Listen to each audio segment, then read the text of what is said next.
As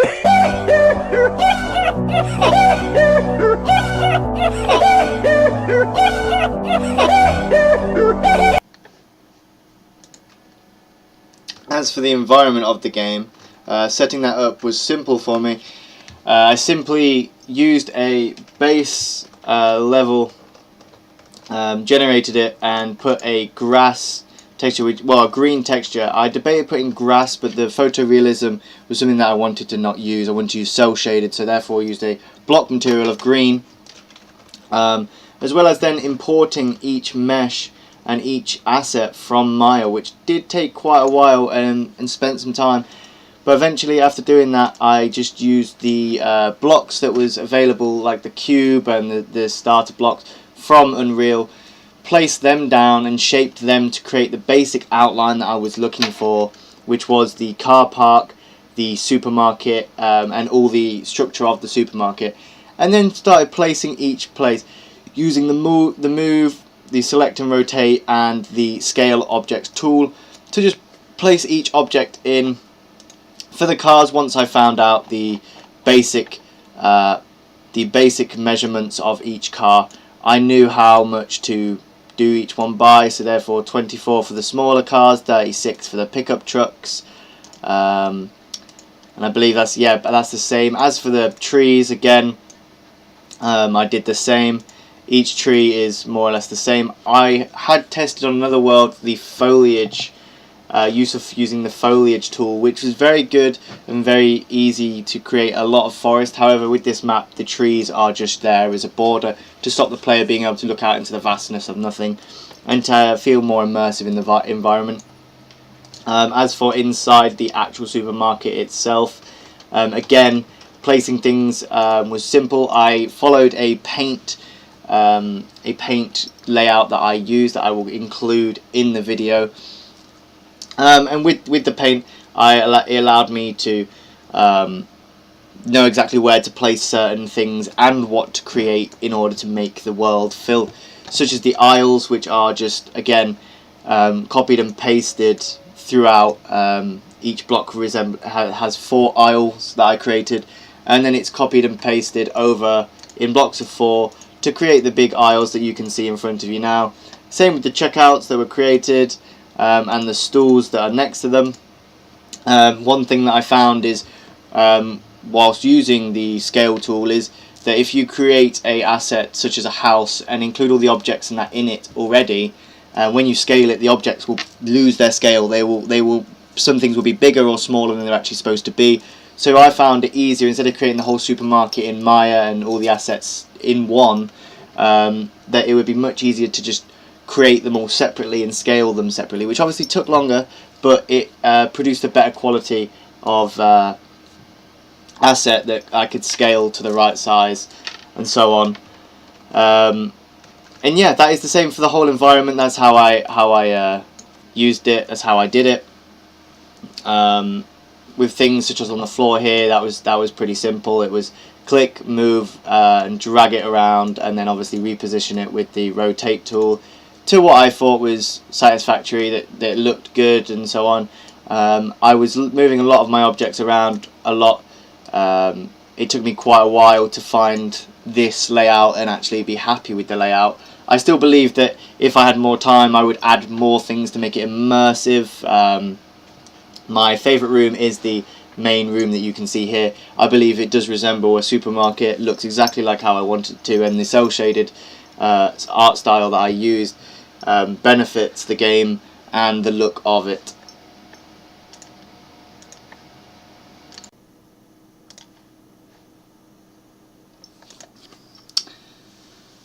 Hello everyone, and welcome to my documentation of my game A Night of Laughter, a Killer Clowns based game that I've been creating for the past year. This is the level design that I've come with, and this video will show everything that I have created, starting with the OO design objects and the environment of the game. The setting of the game is an old supermarket. When you enter the supermarket, you are suddenly plunged into a world of darkness, and everything seems quite scary, which is to fit my horror theme of the game that I wanted to project using the Killer Clowns. Here is where the player starts, and with the player is just a first person character. It's a first person game. With the first person character, it just spawns you here every single time. There's no way to change spawn or anything like that. It's fixed spawn. If you die in the game, then the game reverts back to the main menu, offering you whether to start again or just to quit the game.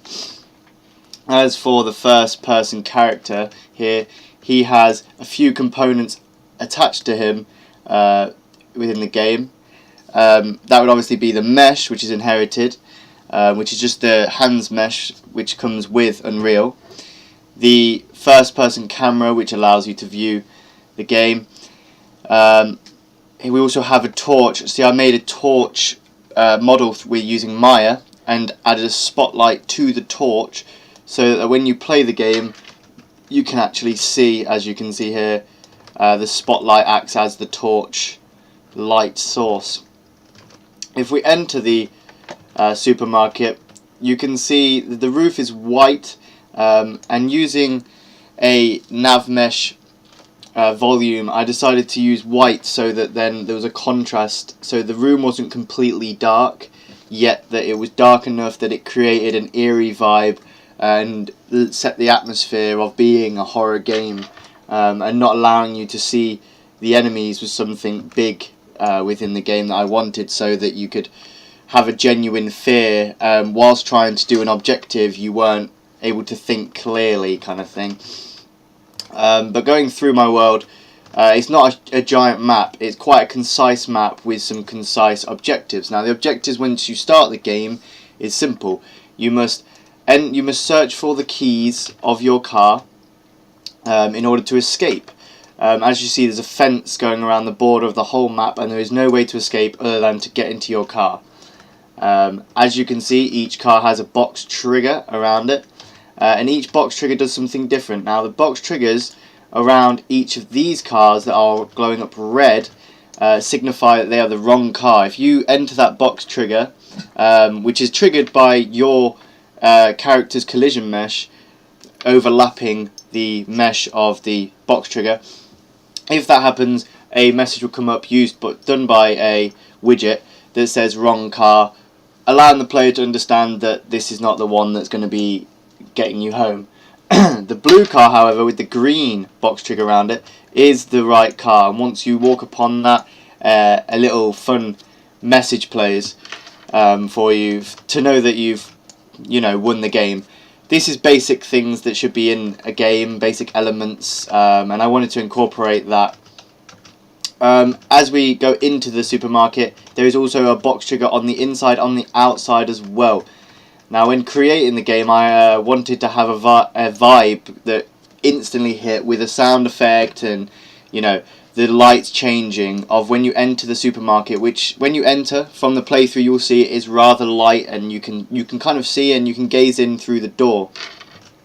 However, once you step upon this collision mesh, the box trigger that is inside the supermarket, once your player enters that, the door behind you will close, done through a level sequence, and the lights will go down. As for the lights actually in here, there are only 2 lights, but as I said before, there is if I can find it up here in the world outline, it should be under N, and I'll search it quickly. A nav mesh bounds volume, that dictates the light, how much light is produced by the lights and how much ambient light is going to be produced. As I said before, with the white of the roof, it helps to produce a natural light for the supermarket. It's not overwhelming, yet it's not too dark that the torch doesn't really help. And there's only 2 lights. There's a spotlight and a point light. They're not set too much. They have a relatively high intensity, and as for the spotlight, it's got quite a big radius. Obviously in a supermarket there would be rows of lights, however, and a problem I encountered with this was adding multiple lights with overlapping inner cone angles and outer cone angles meant that certain ones would not work, and also the lighting could not be built around that, which is something that I decided to fix by using just simply 2 lights, as opposed to having multiple. As we go through, so once you enter the supermarket, you come up to the checkout. Inspirations for the supermarket was things such as Tesco's, Co-op. I looked at basic designs of what supermarkets entailed. As for the shelves, they are relatively stocked. However, I wanted to get the vibe of a disused supermarket that wasn't, you know, if it was full with loads of things, you'd expect other people to be there. It's an abandoned supermarket that your character stumbled upon, and the mystery behind why you're there and why it is disused is something that adds to the horror value of the game. Now, as we come over here, we see a light, and it is another point light with a purple tone, and it reflects. Once you are entering the game, even with the lights down, this still shows up, and obviously it's on a vending machine. Next to it, though, you can see a key card. This key card is one of the objectives in the game. You must collect it in order to open another set of doors. The reason that I put a point light here, not to make it obvious that this is somewhere the player should go, but from experience and from something that I've seen in games, is normally games try to give you clues on which way to go via a character telling you that there's this general direction, or a clue, or footprints on the floor, stuff like that. I wanted it to be relatively easy to find the key card, as that wasn't the hard part that I wanted in the game. I wanted the hard part to be eluding the clowns that come after you, instead of finding some of the objectives, which would make the game harder. So from experience, I learned that players, especially people that have tested this game, have normally been drawn to light in a dark situation as something that will give them a clue to what can happen next. So therefore I put the light there, making it relatively easy to find the key card and then use it. Once finding the key card, the player must then move towards the key, which is over here.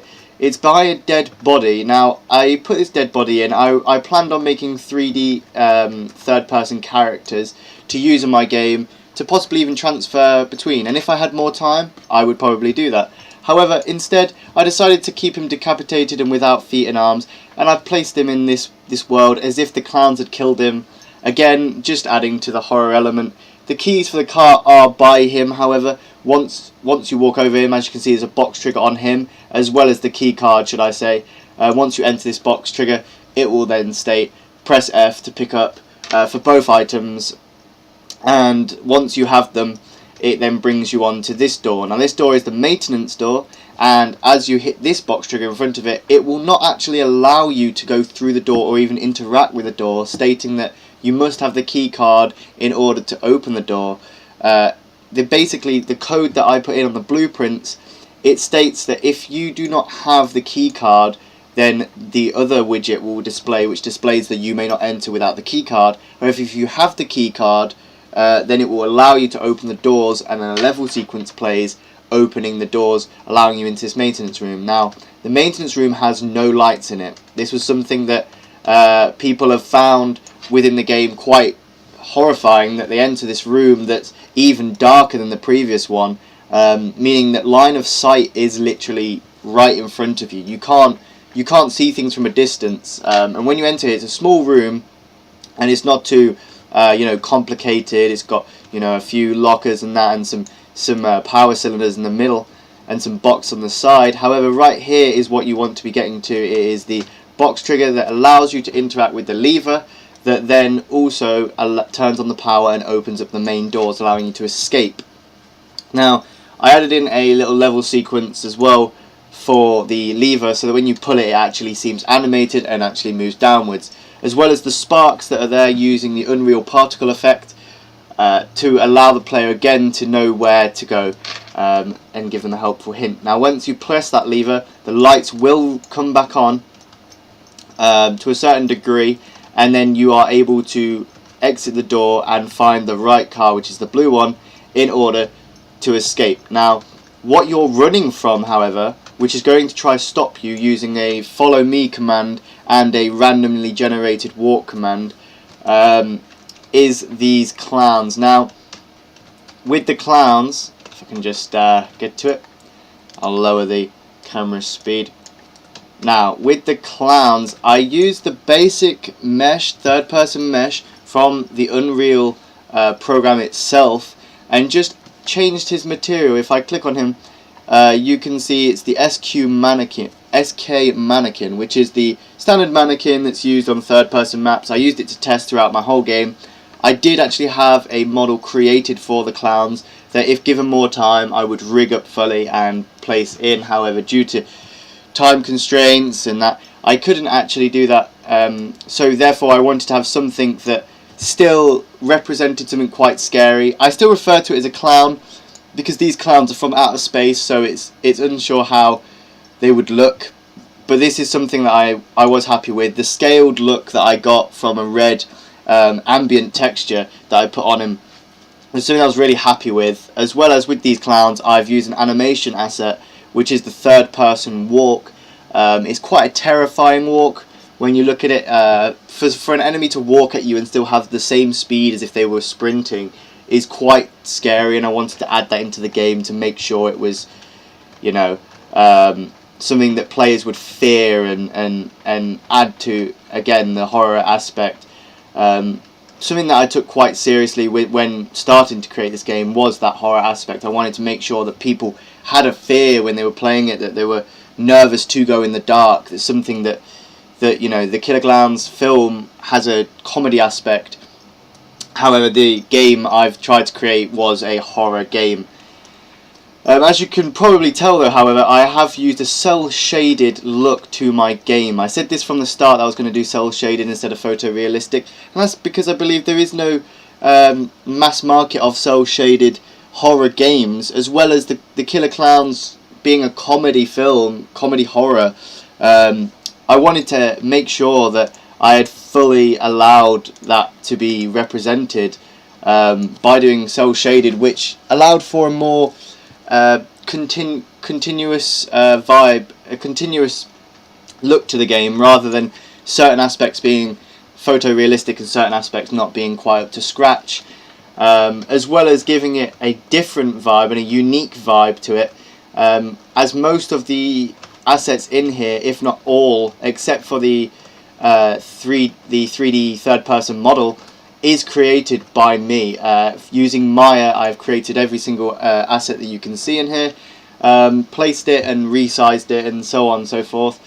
And that's something that I wanted to achieve over the year of creating this game. I enjoy the game art aspect, and I wanted to make sure that the game was something that I could call my own. So therefore I created all my own assets. So now this is actually the menu level of the game. I can tell this, and you can tell this by there being a camera right here.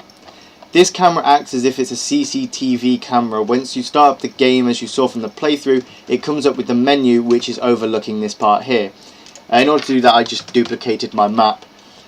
If I search on the content main and then double click on this map, it will load the main map, which is literally no different. However, instead of on the menu map, which was the level map you just saw, it uses a camera for the viewport, and that's it. You can't control anything. However, on the other map you will see much more, and that is where all the blueprints work for the game and how it all tied in. That's where I spent most of the time on the game. Now, whilst it's loading, I want to talk about the fact that within my game I wanted to make sure that the player felt comfortable not having to do a mammoth amount of tasks. So I kept it quite relatively easy, and added things that would benefit the player more than it would the enemy AI, since I believe that they were a bit, and I still do believe they are, too overpowered.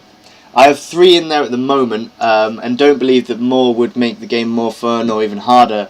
I believe it would make the game too hard, and it wouldn't be fun to play, as it would be such a struggle trying to deal with it. Now I'm going to open up the level blueprint and show you some of the blueprints that I actually did use within the game.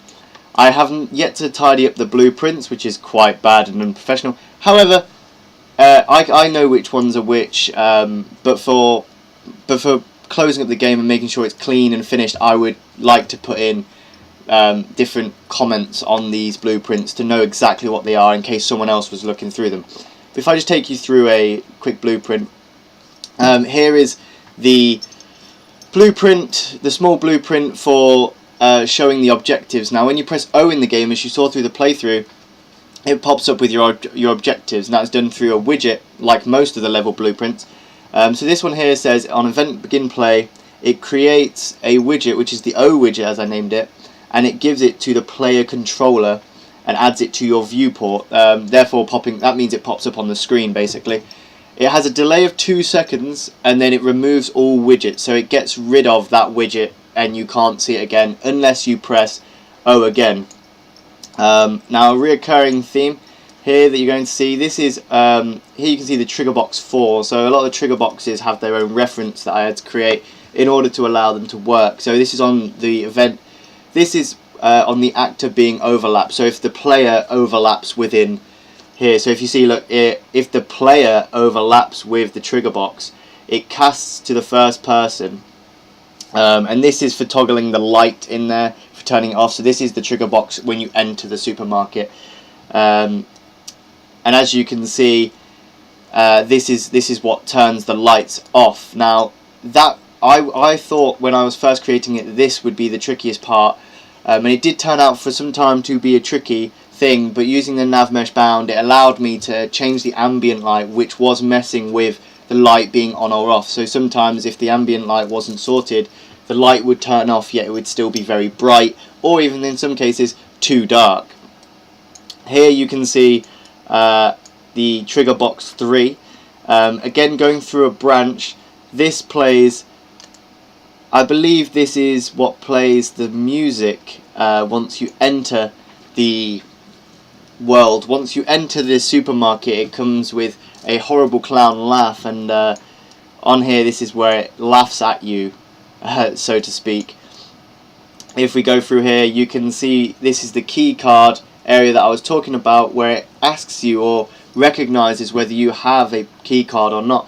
So this is a this is one here, this is a condition on the branch that if the key card is on me, then true creates the fidget of it allows you to go through and adds it to the viewport, then goes into a gate here that then comes out and runs the level sequence to open the doors, plays the level sequence, and then it destroys the actor, which is the trigger box that is there, so that it stops asking you to get a key card or that, which is something I encountered a problem with at first.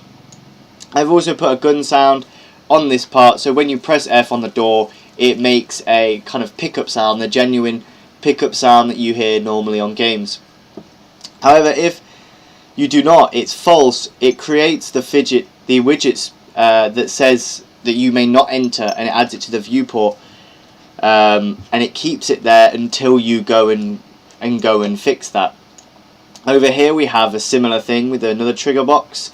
This one again is key. This is the one in order to pick up the keys.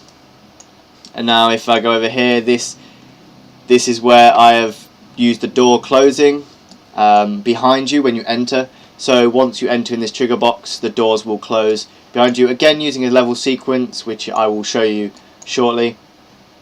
Another O, if you press O, it displays the objectives. This is another little bit that I've done here, and this is for the sequence of opening the doors for the maintenance.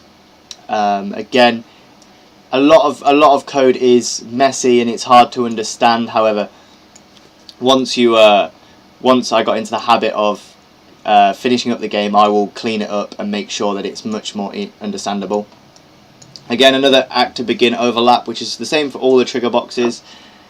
I believe this is the one for the keys. Now, if you don't have the keys, if you have the keys, it ends the game. So this is the sound for ending the game. The sound plays for 22 seconds, along with the widget that it says congratulations, and then it comes up with the quick game function that then closes the game once you have completed it. Now, if we go on to the first person content of the game, I can go through and start showing you some of the things on the game, which I had in here and I used. So if we go on to, I believe, if I get rid of the main on here, okay, so here's all the assets I used. As you can see, clear. These are the ones that I made, as well as some ones that I've took inspiration from and altered. With OO Design, a lot of reusability comes in, so therefore with the cars outside, I have actually reused a lot of the actual meshes for them and just changed the colours. As you can see here, this car has a red look to it, and that is done by the colour. If I go over to here to the other one, it has a black and grey look to it, and that's just by changing the materials that I used from Maya itself. Delving deeper, however, into the game, if I go on to character and on mesh, the SQ mannequin arms are the ones that I used for the game. If I go back to, if I scroll down here into the first person blueprints, here we have all the widgets that I used. Now again, with these widgets, when I was creating them for ease of use, so I quickly named them. So I will go back and change all the names to know exactly what each one does. But if I pop up and click on a widget, it shows you its event graph. And if I go onto the viewport, if I go onto the, oh my bad, sorry, this is the widget. So this is the on component box, and it tells you to create the widget. This is in each widget. As for the level sequences here, you can see the doors closing sequence. If I move back and show you that look, you can see the doors opening and closing once I move this bar. That was done relatively easy, as the it was just a simple movement of an object. If you go into the first person character, which is here, if it will load up, it has, so the bits in the box are the standard parts of the character. However, here you see a health bar. This is what happens if it's set to 100, and the AI, if they collide with you, as I'll show you soon, they take off 40 health at a time, which means 3 hits relatively will kill you. Here's some of my variables that you can see on the side. There's health, keys. Health is float. Keys and the key card are the boolean. And the rest, the gun offset, and that is the standard variables that came with the mesh. As I said again, is the first person character mesh. I've gone the viewport. I found I had to find many ways to try and hold the torch, and in the end I decided to just place it with a construction script. Oh no, I believe I didn't use a construction script. I placed the torch in the hands of the character. It's locked there and it can't move. It can't be like moving with the joints, as it's not done with a socket. Again, if I had more time, I would place a socket on the torch and on the hand and add it together, so that then the torch moves along with the hand, making the game look more realistic, which is something that I've had comments upon, and I agree with it. The torch does not look like it sits perfectly in the hand. It is done for ease. I spent a long time trying to work with sockets and could not figure it out until the very end, when I'd more or less finished the game. However, due to time constraints, I had to just settle with that, which I believe it works. It does the job. It's not something that people have commented on like it ruins the game or is too heavy to affect in the game, but it's something that can be noted. If I close that and then come back, if I go into the first person blueprints, a lot of my files are migrated over from other projects, which is the bad part about it. Is it's hard for me to find certain files. Again, a big cleanup will need to be done before packaging the game. However, here I will talk about my AI, which was one of the most fun things to create, actually, creating an AI that could move and so on. So this is the move to the random location blueprint that I used. It's a very simple blueprint. On the beginning of the play, it moves to a random location. The target pawn is itself, and it also gets its own location and then moves. The duration of the delay of it stopping is 2 seconds. I didn't want it to keep constantly moving around, but I did want it to move almost almost not for stopping for too long, so therefore the player could catch a breath. I wanted the horror and the danger to be a constant, but not to the point where the clown just never stopped, because that wouldn't look realistic. Here is the follow me event. With the follow me, this basically states and allows the AI to see me on a point of sight. So if I go onto the viewport on the AI itself, he has built in a view. He can see a certain amount. If I click on pawn sensing here, the green cone here that comes off him is the amount he can see. Now if I added more sounds into the game than sound, which is, I believe it is the yellow bar, it would be more useful, because then through the player walking it would still sense you behind. However, with my AI, it can only see you if it's looking at you, or can see you from the front from this cone here. I didn't want to make it too far too wide, as that would not really be a fair thing on the player to have to deal with an enemy AI that can look so far. But you know, I wanted it to enough so that it can still come after you and still be quite scary. As you see here, I've changed its acceptance radius. Now this is something that I came to near the end of the game when I was testing it myself and with other people.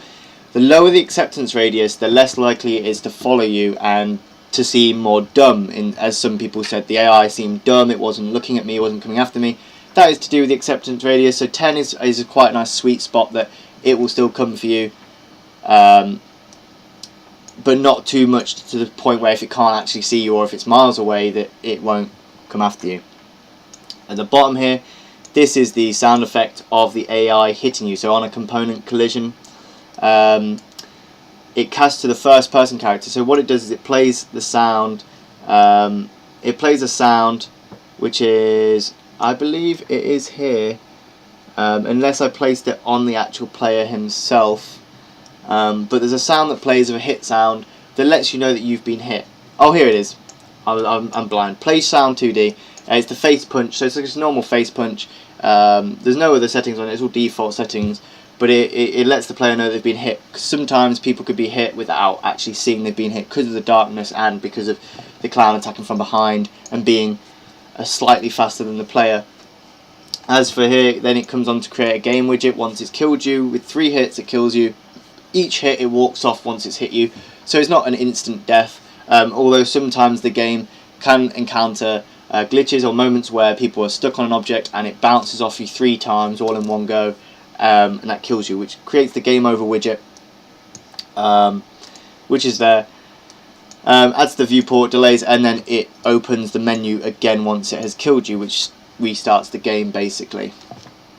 And that is the AI. The AI is relatively simple. It wasn't too much to work with, as well as most of the other things in my game. There isn't a lot to my game. I'm happy with how relatively simple it seems, and how people were enjoying the element of horror, yet it wasn't too hard, it wasn't too boring as well. It has a replayability factor of how quick can you do it, or how many hits can you not take, or can you even survive it. So far 3 of the people that have played the game have not passed it. Only 1 person has completed the full game. I myself have completed the game over extensive periods of playing it. I'm really happy with my game. However, one thing I would like to add with the game is a lot more OO design, a lot more blueprinting. I would like to delve deeper into blueprinting and add certain things such as like aisles falling over to create an environment, an atmosphere that this place is disused, or you know, more sounds that could allow for players to be immersed fully into the game without a bit of silence there. But yeah, so that is the OO design portion of my game review. I hope you enjoyed, I hope that you learnt something. I will see you in the other part.